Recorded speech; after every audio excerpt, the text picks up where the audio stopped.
Comme une évidence, le podcast des gens qui changent de vie ou peut-être des gens qui adaptent leur vie à leur envie. Découvrez ici les témoignages de personnalités dont l'activité est publique et à laquelle vous pourrez accéder facilement via les liens mis à disposition dans chaque épisode. Leurs témoignages introspectifs sont aussi des occasions de partager des aspects pratiques et documentés de leurs expériences. Quelle formation a-t-il suivi ? Comment s'est-elle rémunérée ? Comment a-t-il concilié vie perso et transition professionnelle ? Vous entendrez, j'en suis certaine, des parcours inspirants pour peut-être vous aussi, un jour, adapter votre vie à votre envie. Dans cet épisode, j'aimerais vous faire découvrir le parcours d'Alcidia Vulbo. Aujourd'hui chef du délicieux et chaleureux restaurant Bonne Aventure, hier responsable d'édition. Avec Alcidia, nous avons pu discuter dans le confort d'une suite dans un hôtel. Ce lieu inattendu était à Saint-Ouen, terre de prédilection d'Alcidia. Là, autour d'un thé, nous avons parlé de son premier métier, de son feu sacré pour la cuisine, de ses rencontres avec des équipes, puis avec son équipe. Vous entendrez la volonté et la réflexion dont elle a fait preuve pour vivre son changement de vie. Un témoignage personnel et aussi pragmatique pour partager son expérience de la façon la plus précise, mais aussi la plus utile. Ah oui, si vous tendez l'oreille, vous pourrez entendre les bruits voisins de l'hôtel. La vie continuait autour de notre échange, égale à elle-même. Danse.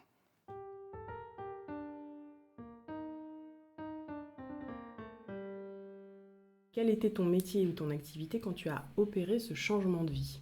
J'avais en tout cas jeune adolescente, un rapport au livre et un amour pour le livre très fort. Et du coup, il y a un moment donné, juste pendant mes études, je me suis dit que le métier d'éditeur, d'éditrice, ça serait un super métier. Pendant ma formation, il y avait édition, librairie et bibliothèque.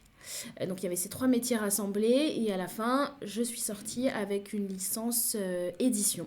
Je suis sortie de là avec quelque chose d'assez professionnalisant et ça m'a permis ensuite d'entrer assez vite dans le monde du travail avec des bases techniques qui ont été assez, on va dire, appréciées. Et donc je suis devenue éditrice. Au départ dans une boîte de communication qui faisait beaucoup d'éditorial, donc un rapport à l'écriture et un rapport au contenu. Voilà. Et ensuite, j'ai travaillé dans une maison d'édition médicale. C'est-à-dire que l'idée, c'était d'aider des auteurs à travailler et à écrire des bouquins dans le monde médical. T'as fait ça combien de temps ? J'ai fait ça 3 ans. Et 1 an pour la communication, la boîte de communication. Mon rêve, c'était vraiment d'entrer dans une maison d'édition de cuisine. Voilà, on va pas se mentir, je me sentais un peu frustrée. À quel moment tu t'es dit « je change » ? Il faut que je change, alors soit déjà pour la cuisine, soit en te disant « ok, il faut que j'arrête ce que je suis en train de faire, il faut que je trouve autre chose ». Je pense que c'est quelque chose qui est arrivé de manière très progressive. Et ça m'a permis de ne pas être dégoûtée non plus de mon métier. C'est-à-dire que, donc moi je suis dans l'édition, j'ai un bon poste, je suis éditrice quand même, donc du coup je gagne plutôt bien ma vie. Avec mon compagnon à l'époque, on va beaucoup au restaurant. Et là, on découvre une scène culinaire qui est vraiment en train d'exploser. C'est-à-dire que la bistronomie à l'époque est toute jeune. Et donc du coup, fofolle, créative, génialissime. À l'époque, il y a le Clamato, il y a le Chateaubriand, il y a le Frenchy, il y a comme ça une dizaine de restaurants qui a des espaces de liberté. Et quand je dis espace de liberté, c'est on est là pour vulgariser une cuisine gastronomique. On donne accès, notamment en travaillant des prix, en tirant les prix vers le bas. On donne accès à un plus grand nombre, à une restauration, à une manière de se restaurer, vraiment délicieuse, délicate, voilà, qui était plutôt, je pense, réservée au monde de la haute gastronomie et des étoilés. Donc en parallèle de mon activité, je découvre ça et je me dis, mais en fait, c'est ce que je veux faire. En fait, La créativité, elle est là en ce moment. Et si je peux revenir un peu sur mon parcours, je suis passée aux Beaux-Arts et donc c'était des espaces de grande liberté, de grande créativité où les professeurs nous disaient voilà, tout est possible, quel que soit le médium, quel que soit notre outil de travail, si on a envie d'y intégrer de la création, on peut. Donc j'ai fait de l'édition aussi pour garder cet esprit créatif. C'est-à-dire que c'est quand même un métier où on peut solliciter un auteur, avoir une idée de départ, avoir une idée de maquette, créer un objet esthétique, un objet à lire, un objet qui donne du savoir aux gens. Et tout d'un coup, moi, j'arrivais aux limites de ce métier-là et je me suis dit, mais en fait, je vais trouver ça dans la cuisine. Puis il y a aussi autre chose, c'est que en parallèle du métier d'éditrice, je continue à garder des liens avec la communication et notamment avec des guides touristiques, des bonnes adresses. Donc j'écrivais des textes et tout. Puis je me suis dit, mais je vais pas commenter toute ma vie le travail des autres. Je trouve ça super, je trouvais ça super de créer, de faire des articles, de dire cette adresse est géniale pour telle et telle raison. Mais à un moment, je me suis dit, mais en fait, c'est eux qui créent là. Et c'est ça qui m'a vraiment stimulée. Et je me suis dit, bon, allez, on y va. On va voir au moins comment on fait. Voilà, je me suis jetée là-dedans. Alors c'est drôle parce que tout à l'heure tu disais que tu avais eu envie d'être chef de cuisine. Qu'est-ce que c'est ce métier en fait? Quand on ne connaît pas la restauration en plus qu'en étant un client occasionnel, on ne sait pas forcément à quoi ça correspond. Et toi, à l'époque, déjà, c'était cette fonction-là spécifiquement ou c'est la manière dont tu en parles aujourd'hui? Là je le dis aujourd'hui, chef de cuisine, parce qu'il y a aussi tout un esprit de femme chef qui a émergé et qui est passionnant aussi. Donc, mais à l'époque, c'était pas du tout l'ambition d'avoir un statut de direction. C'était vraiment la cuisine. J'ai jamais imaginé à ce moment-là que je serais chef de cuisine. Je me suis dit, je veux comprendre techniquement comment on arrive à faire ça. C'est-à-dire que moi, à la maison, une joue de bœuf, c'est ça.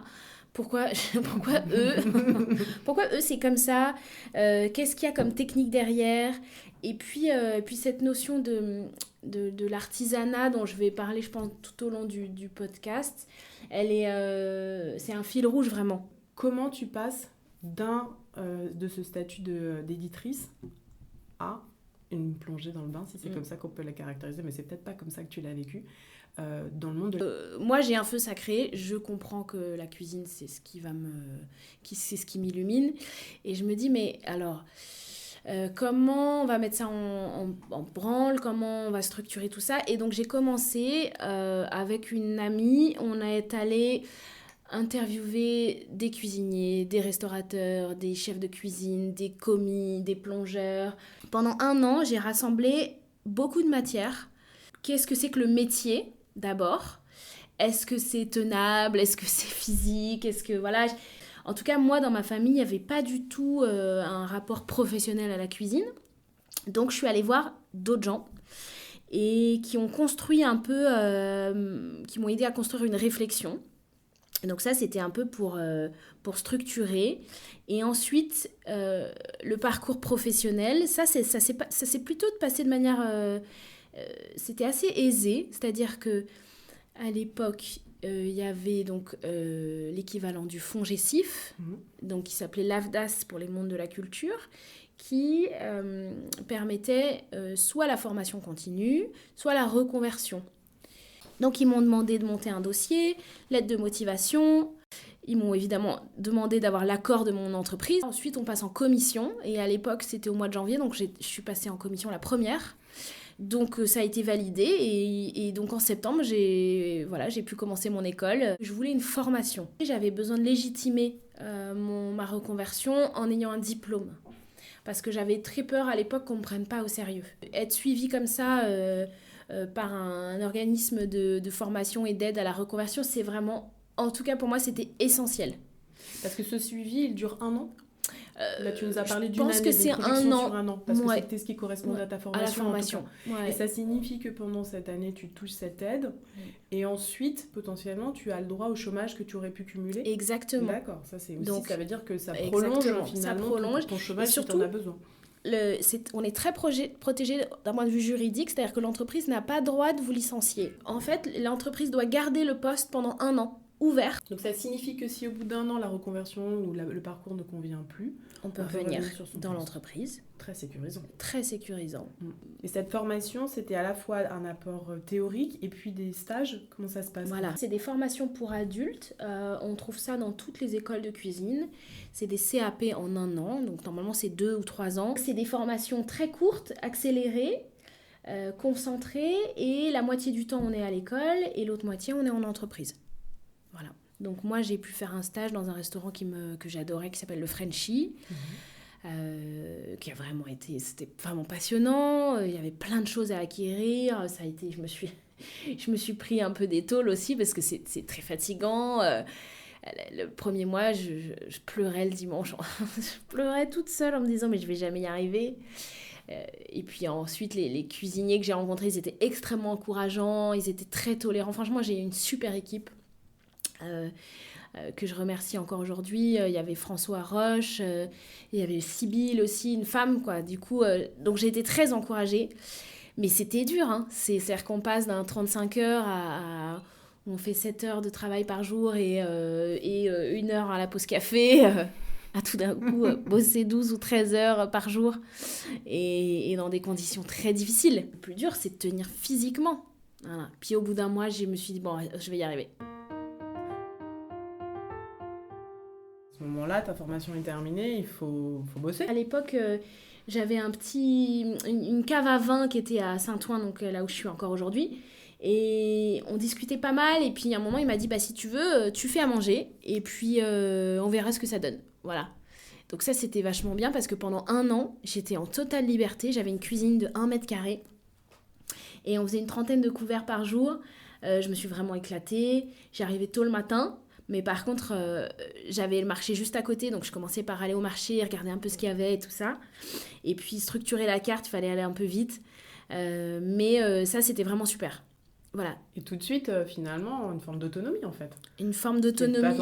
C'est pas évident, après juste juste, je sais pas pour minimiser, mais tout de même, 1 an de formation, tu commences, premier job... T'es en mise en responsabilité, quoi. Bah écoute, ça m'a bien stimulé, j'imagine. Stimulé. Ça m'a mis un bon petit coup de pied au derrière. Et en même temps, bah, j'étais toute seule. Donc, je veux dire, c'est moi et moi-même. Hein, donc, voilà.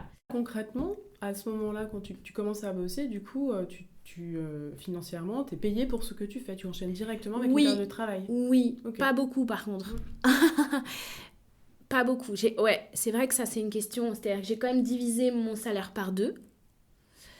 Je l'ai fait avec, franchement, sans que ça me pose de questions. Après, c'est vrai que j'avais pas d'enfant à l'époque. Mon compagnon, il travaillait. Donc, les questions économiques, je les minimise pas. Hein. Je sais qu'elles sont importantes. Après, j'étais OK avec le fait de diviser mon salaire. Et ça, je pense qu'il faut être prêt quand même à partir de 0. À partir du début, faut s'alléger. C'est-à-dire que les enjeux économiques, il faut les tenir en main. Faut peut-être mettre des sous de côté. Faut se dire qu'on est prêt à la sobriété. Mais après, quand on en a vraiment envie, je pense qu'on est prêt à le faire. Mais c'est vrai que c'est une question. Donc, tu fais cette première expérience dans la cave à pain. Et tu disais tout à l'heure que peut-être le travail en équipe commençait peut-être à te manquer, ou en tout cas te faisait encore à nouveau envie. Oui. Du coup, j'ai suivi des équipes qui ont été formées par Grégory Marchand, et notamment à Arles, pendant les rencontres de la photo. Le Paris Pop-Up, ça s'appelle. Aujourd'hui, ils ont 5-6 restos. C'est une équipe très dynamique, très anglo-saxonne, qui donne sa chance à tout le monde, et puis qui surtout met en valeur les compétences. Donc ils ont assez vite compris que j'en avais envie, donc ils te donnent tout de suite un poste au-dessus, etc. Enfin, c'est assez intéressant. Donc le Paris Pop-Up, c'est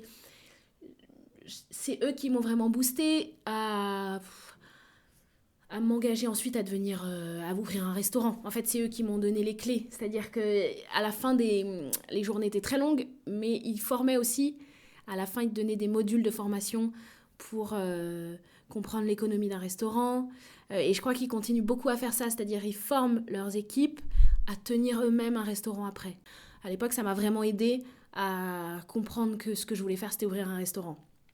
Ça aussi, c'est intéressant, c'est que je me suis dit assez vite, je suis trop vieille pour monter tous les échelons, pour me faire toutes les étapes. Il va falloir assez vite que j'ouvre un restaurant.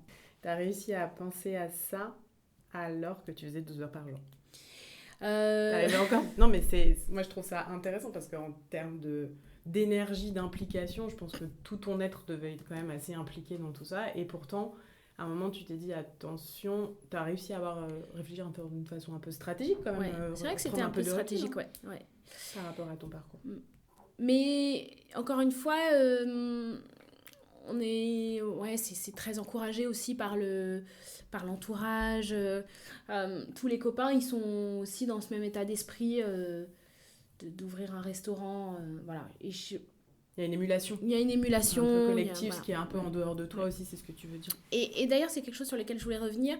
C'est important d'avoir une intuition de départ, qui est de dire je veux me reconvertir, et de la faire, de faire corroborer cette intuition avec tous les enjeux techniques. Donc c'est pour ça qu'il faut très vite aller voir des professionnels et comprendre comment ils travaillent, et comprendre comment ils ont monté leur business, et comprendre... ça, je pense que c'est vraiment le meilleur conseil que je puisse donner, c'est de comprendre comment les autres travaillent. Cette expérience à Arles pour le pop-ups, Paris Pop-ups. Ouais, Paris Pop-up. Paris Pop-up, c'est ailleurs.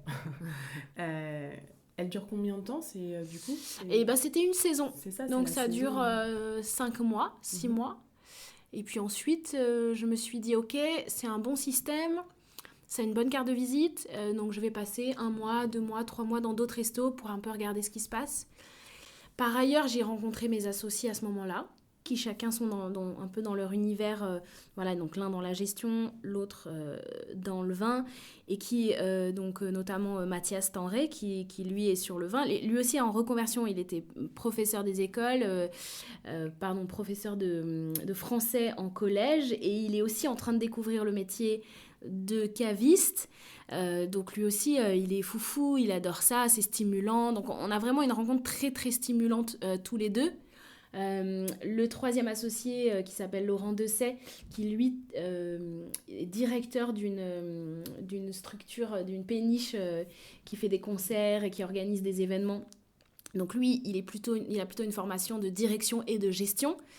Il est moins novice, lui il est plutôt dans son cœur de métier, mais voilà, il y a une émulation entre nous trois qui se crée, et surtout il y a une structure qui est très intéressante, c'est chacun est compétent dans son domaine, et on n'a pas forcément besoin de discuter des heures de ce que va faire l'un, ce que va faire l'autre, etc. Donc je pense que ce trio-là, cet équilibre est très intéressant. Encore aujourd'hui, on se rend compte, mais en tout cas à l'époque on est très spontané. On n'a pas vraiment idée de ce que c'est que le monde de l'entreprise non plus. Voilà, donc ça c'est assez marrant, puisqu'il y en a un qui est dans l'association, l'autre qui est à l'éducation nationale, et moi qui sors du côté édition de grosses boîtes, donc du coup la gestion et la structure d'une entreprise, c'est pas du tout notre culture, ni familiale, ni professionnelle. Moi j'ai à cœur de m'installer en Seine-Saint-Denis, parce que j'y ai grandi, que je trouve qu'il n'y a aucune raison qu'on ne bénéficie pas en Seine-Saint-Denis de cette énergie, d'un restaurant, d'un lieu où on peut se rencontrer. Et puis notamment, on peut bénéficier de ce dispositif, donc Initiative Pleine Commune, qui nous encourage beaucoup, qui nous aide à structurer, et puis ensuite qui nous accorde un prêt à taux zéro. Alors à l'époque, c'était 30 000 €. Et en fait, ça, c'est un super levier pour ensuite convaincre les banques. Donc on arrive tout sourire auprès des banques, qui nous regardent, font oui, c'est génial, et puis en fait, personne ne nous répond. Personne ne nous répond.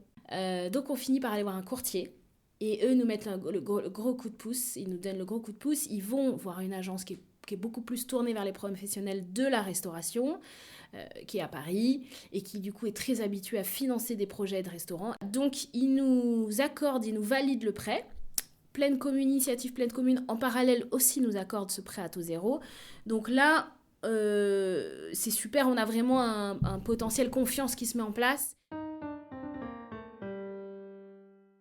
Donc voilà, et puis on se lance, on ouvre le resto, on fait un peu de travaux parce que le local avait besoin d'un bon coup de propre. Mais c'est assez drôle, la veille, on savait encore pas qui on allait embaucher pour le service, Franchement, on a rigolé aussi parce qu'on était vraiment des bébés, quoi. Et puis, finalement, la première semaine, super ouverture, le resto était complet. On a eu la presse aussi qui nous a beaucoup suivis. Franchement, les journalistes, ils font aussi un super boulot de suivi des jeunes pousses, comme je disais tout à l'heure, qui sortent de grandes maisons et qui ensuite leur donnent un bon coup de pouce quand même, parce que on est en Seine-Saint-Denis, c'est pas une évidence.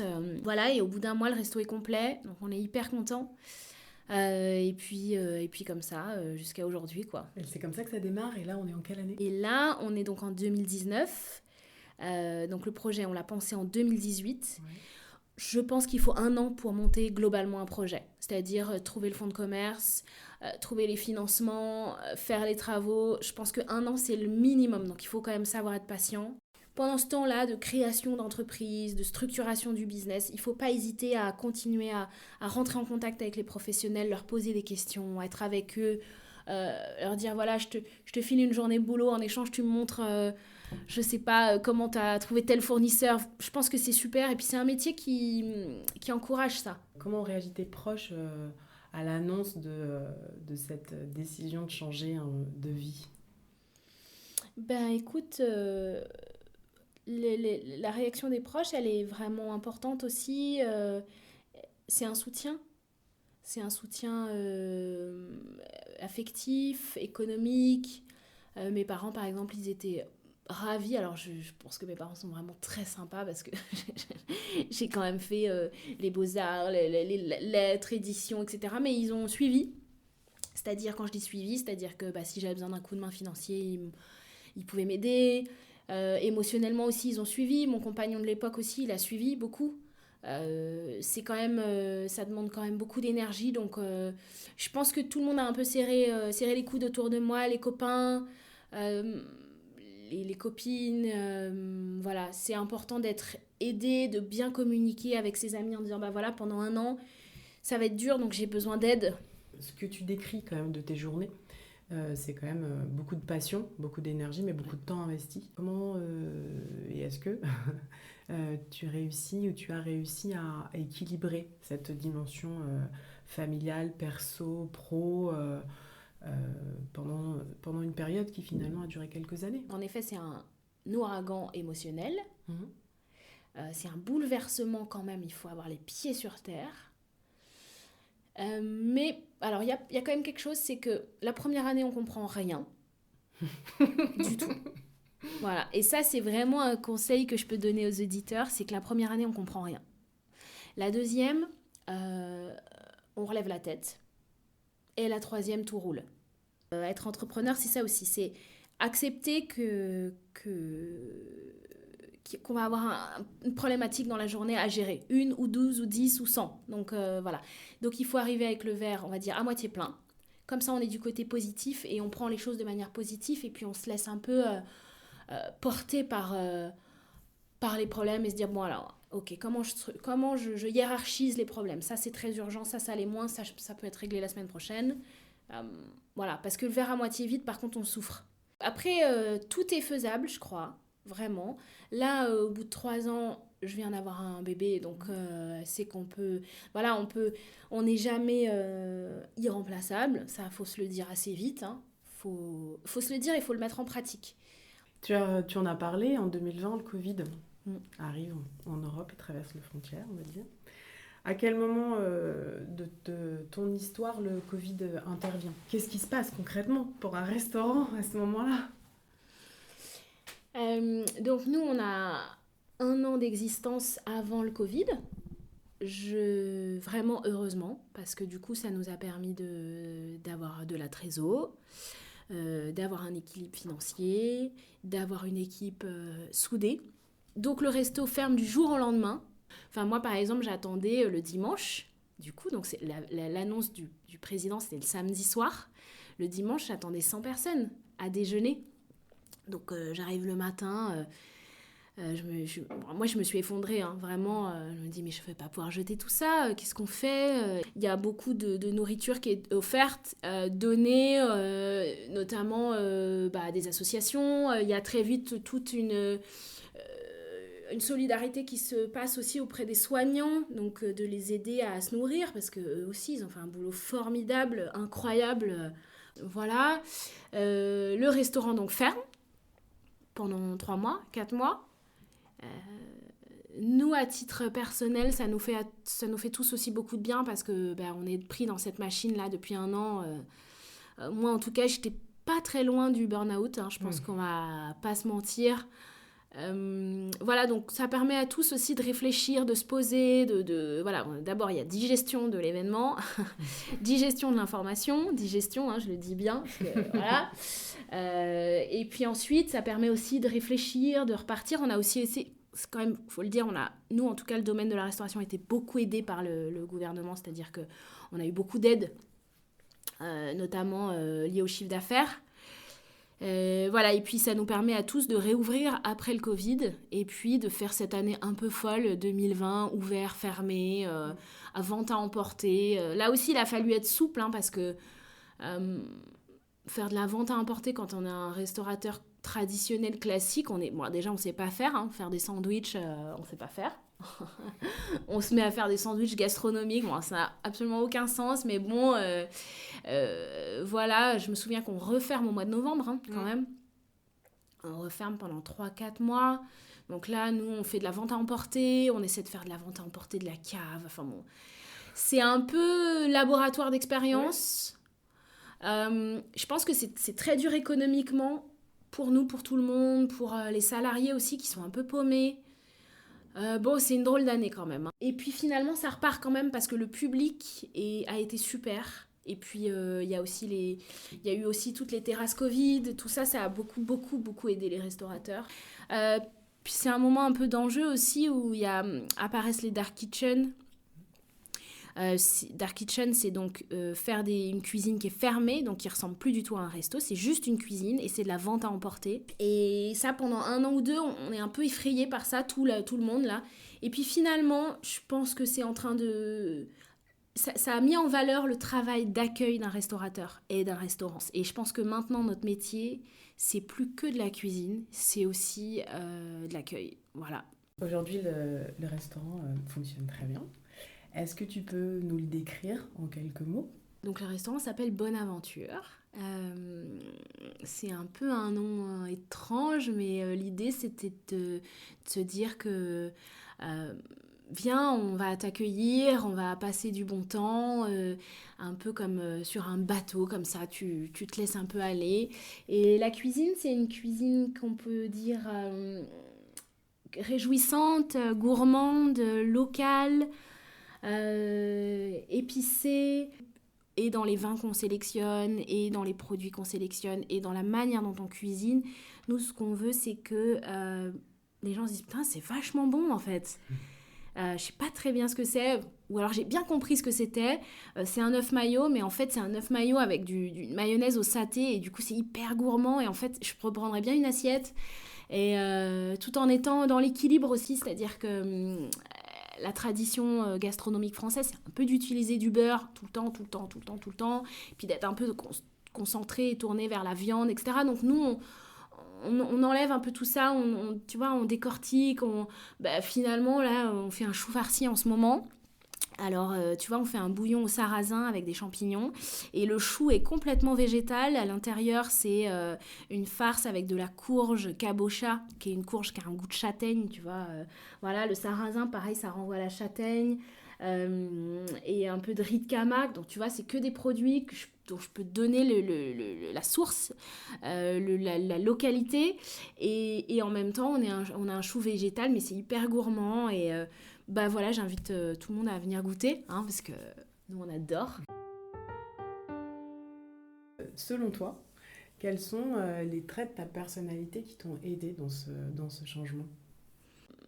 Je pense que la curiosité, ça permet d'aller donc vers les autres restaurateurs, ou vers les autres professionnels, ou vers les autres chefs d'entreprise, et de mettre en perspective, et de comparer, et de comprendre qu'il faut qu'on bouge. C'est-à-dire que je suis pas bien placée là, il faut que je change de point de vue, il faut que je change d'avis, il faut que je réfléchisse à une autre manière de fonctionner. C'est marrant parce qu'en cuisine, c'est ce que je disais tout à l'heure, on apprend toujours, mais en fait c'est parce qu'on est curieux, on reste ouvert, voilà, donc c'est vraiment ouais, la curiosité, l'énergie, l'envie, c'est des fils conducteurs qui sont des moteurs. Est-ce que tu as un objet qui pourrait symboliser ton changement de vie? Bah, évidemment, il y a mon couteau, hein, mon couteau de cuisine. J'hésite entre mon couteau et mon téléphone. Parce que j'ai tout le temps mon téléphone dans la main et mon couteau dans la main. Donc on va dire la cuisine, le couteau. Et c'est génial d'avoir des super outils de travail comme ça. Un couteau, donc là, c'est un couteau japonais. Ça s'appelle un éminceur hein, dans la cuisine classique. Et puis c'est un couteau à tout faire. On peut facilement faire des légumes, on va vite. C'est des couteaux qui sont très aiguisés, assez épais. Et ça permet d'avancer vite et de faire de la mise en place et de tailler des tonnes de légumes. Voilà. Et par ailleurs, j'ai quand même mon téléphone, ce qui d'ailleurs m'embête un peu, mais j'ai toujours mon téléphone parce que quand même, on doit tout le temps appeler un fournisseur, vérifier les commandes. Voilà, répondre aux clients, etc. Et ça prend beaucoup d'énergie. Mais finalement, ça symbolise bien les deux métiers, c'est-à-dire l'entrepreneur et le chef de cuisine, quoi. Voilà, la chef de cuisine d'ailleurs. Est-ce qu'il y a un morceau de musique qui t'accompagne un peu à une époque, enfin qui peut être un peu représentatif pour toi? Alors il y a un, il y a un morceau de Boraka Sound Systema, c'est du Kuduro, donc c'est de la musique portugaise qui a grandi au Brésil. Donc là, Buraka, c'est un groupe brésilien qui chante en portugais et c'est hyper énergisant. Enfin, faut vraiment aller écouter, c'est génial. Et voilà, et ça, c'est vrai que bon, nous en cuisine, on a besoin d'énergie, hein, donc voilà, quand on se le met, c'est qu'on sait que allez, faut y aller. Faut mettre le tablier et puis il faut bosser. Est-ce que tu regrettes quelque chose de ton ancienne vie? Eh ben non, je ne regrette rien. Voilà. Donc ça, c'est plutôt une bonne nouvelle. Après, c'est aussi plutôt dans ma personnalité de pas être dans le regret. Euh, Franchement, je regrette rien. Je suis hyper contente. Je suis hyper contente. Après, ça reste un métier difficile. Ça reste un métier très difficile, très fatigant. J'aimerais bien avoir un peu plus de temps. Et est-ce qu'il y a des choses de ton ancienne vie dont tu te sers dans ton métier aujourd'hui? Je pense que tout ce qu'on apprend est une somme qui nous sert au quotidien. Donc ça, c'est aussi pour ça que je dis que je regrette rien non plus. C'est que, en fait, par exemple, la maison d'édition médicale qui n'était pas forcément les sujets les plus passionnants. Il n'empêche que j'avais ma supérieure à l'époque était une femme très business et très encourageante. Et économiquement, c'était une flèche, quoi. Du coup, c'était assez marrant parce qu'elle me faisait voir tout à travers du prisme économique. Et, et c'est-à-dire, je parle pas de gagner des millions, hein, je parle de comment on rentabilise un livre, comment l'objet qu'on a sous les yeux, on peut le rendre rentable. Et bah, ça, par exemple, aujourd'hui au quotidien, ça me sert évidemment vachement parce que bah, on veut payer nos salariés, payer nos fournisseurs, que l'entreprise fonctionne, parce que ça, on peut pas négliger cet aspect-là. Et est-ce que tu dirais qu'il est plus facile de changer de vie à 30 ans ou à 50 ans? Et écoute, comme ça, spontanément, j'aurais dit à 30 ans. Et puis en fait, là, j'ai dans mon entourage une femme qui s'appelle Florence, qui est complètement fan de pâtisserie et qui du coup se reconvertit et est en train de se reconvertir. Et du coup, ça fait déjà 2 ans. Et ça se passe hyper bien, elle a l'air très heureuse. Et je me dis que du coup, il n'y a pas de question d'âge. Après, on est peut-être plus fatigué, mais finalement, ces 2 filles sont plutôt grandes, elles sont adolescentes. Donc finalement, les enjeux sont peut-être pas les mêmes. Et je crois qu'on peut aussi se reconvertir à 50 ans. Je pense qu'on va être de toute façon une génération de reconvertis et qu'on va tous aussi faire bouger les métiers, que l'idée de la société à la papa où on gravit les échelons est un peu en train de devenir obsolète. Qu'est-ce que ça t'a apporté ce changement? J'avais parlé de feu sacré tout à l'heure Et ça, je pense que ça m'a permis de me remplir. C'est-à-dire, ça m'a permis et d'attiser le feu et aussi de l'éteindre, un peu d'une certaine manière. Mais éteindre dans le bon sens du terme, c'est-à-dire que j'avais cette envie, cette passion, qui me traversait, et le fait d'avoir sauté le pas, ça m'a permis tu vois, de la vivre entièrement, quoi. Et puis surtout, ça m'a permis de créer mon propre espace de travail.